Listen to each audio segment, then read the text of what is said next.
Right,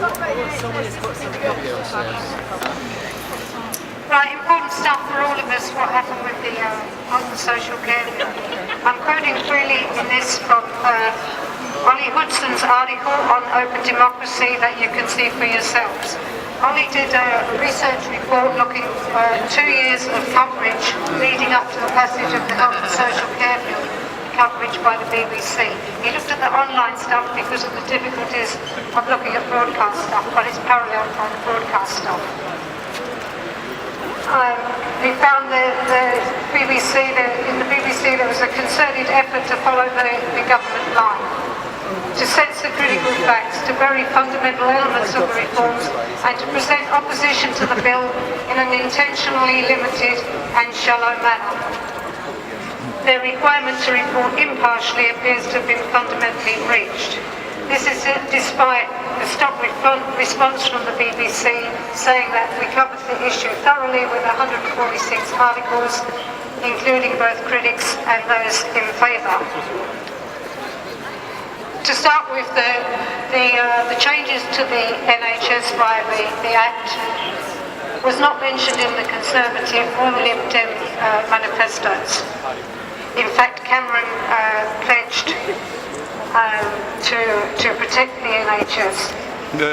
But and in fact Michael Portillo admitted on BBC this week they didn't believe they could win an election if they told you what they were going to do. Yet, considering the strong public feeling about the Act, you would have expected the BBC to have explained this betrayal. But there were only 6 mentions of it, and 3 of those were in quotes from critics, so they were indirect. About lack of democracy, inherent in that, only 2 mentions, and only 1 for the NHS. Even a court pointed out that the NHS changes were undemocratic, but this was not cited by the BBC. Despite the many comments on message boards, the BBC's never raised the lack of any democratic mandate to practically dissolve our NHS and give the lot to private companies. The role of private health firms brushed from the picture. The role of Monitor, that's the organisation that's supposed to monitor competitiveness, the actual role of the Monitor and the limits of its what it will do, not covered by the NHS. Actually, Monitor is a team of people from big firms, not mentioned by the BBC. McKinsey, the global management firm, wrote part of the legislation, wrote part of the Act. Much of the 106 billion of the NHS budget much of which will be open to the private sector, much of it's likely to go to McKinsey clients.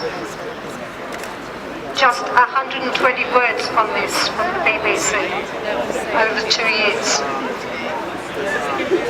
Virgin suing Yorkshire Primary Care Trust for being too cheap, not covered by the BBC.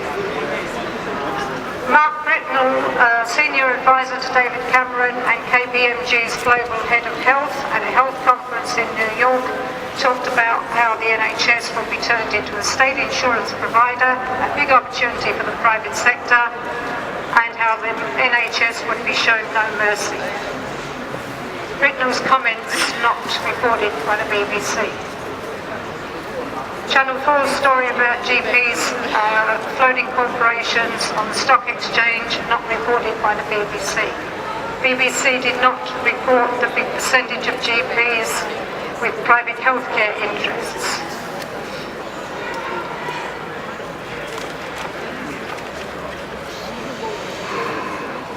The British Medical Association spelled out the marketisation.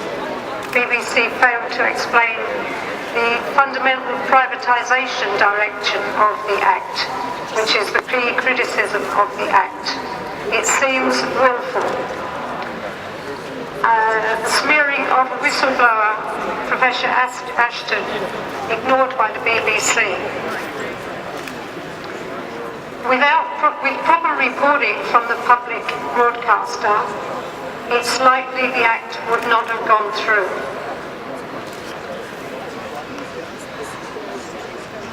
Didn't report donations to Lansley's office, Lansley the Health Minister, from the healthcare firms.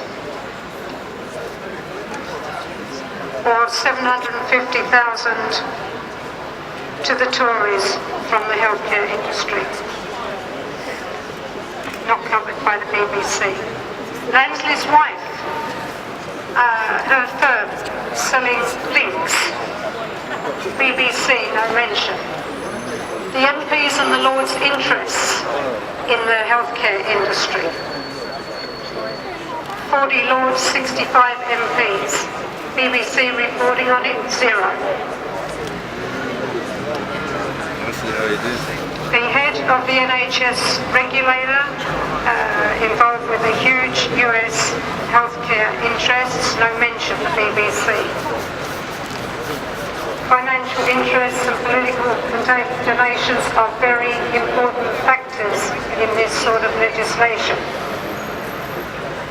But the BBC seems to minimise the role of the private sector.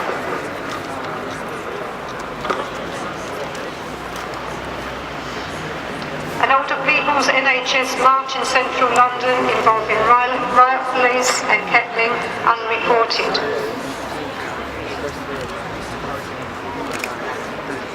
BBC that supposedly empowers GPs, passes, but this was spin rejected by most GPs. The BBC has failed to explain the implications and the objectives of the Act.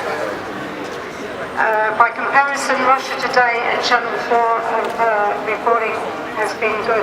I want to point out, because I want to talk about it later, that this lack of reporting on the NHS is paralleled by the lack of reporting on the very big picture of lack of reporting, no reporting on the international trade agenda, which is a really umbrella, the dominant paradigm for where we're going.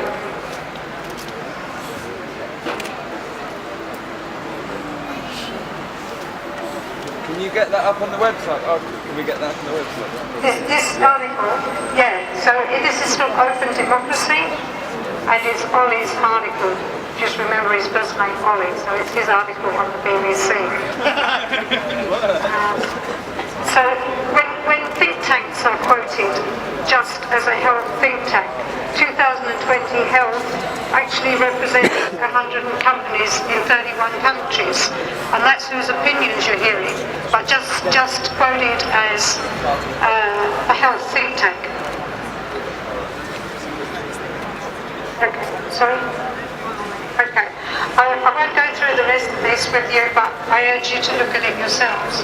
Overall, Ollie found this sort of failure, that the BBC never mentioned or explored the lack of democratic mandate for the changes to the NHS, consistently presented the bill using the government's own highly contested description. Expert critics were not given the space and opportunity to highlight the true nature of their objections. The financial links between healthcare firms, the Conservatives and the House of Lords were never reported. The significant role of the private sector in Lansley's new health market was never explored. Fears over privatisation were occasionally stated but never explored or explained. The role of private firms in commissioning care was not properly explained, if at all. The role of private firms in creating the bill was never examined or reported. Sources with significant links to private healthcare interests were presented without disclosure of their interests. The BBC censored key stories, particularly as the bill reached its final stages. On March 19, 2012, when the bill was finally passed in the Lords, BBC Online published not a single article of news or analysis of the bill. I hope to come up later, as I said, to talk about the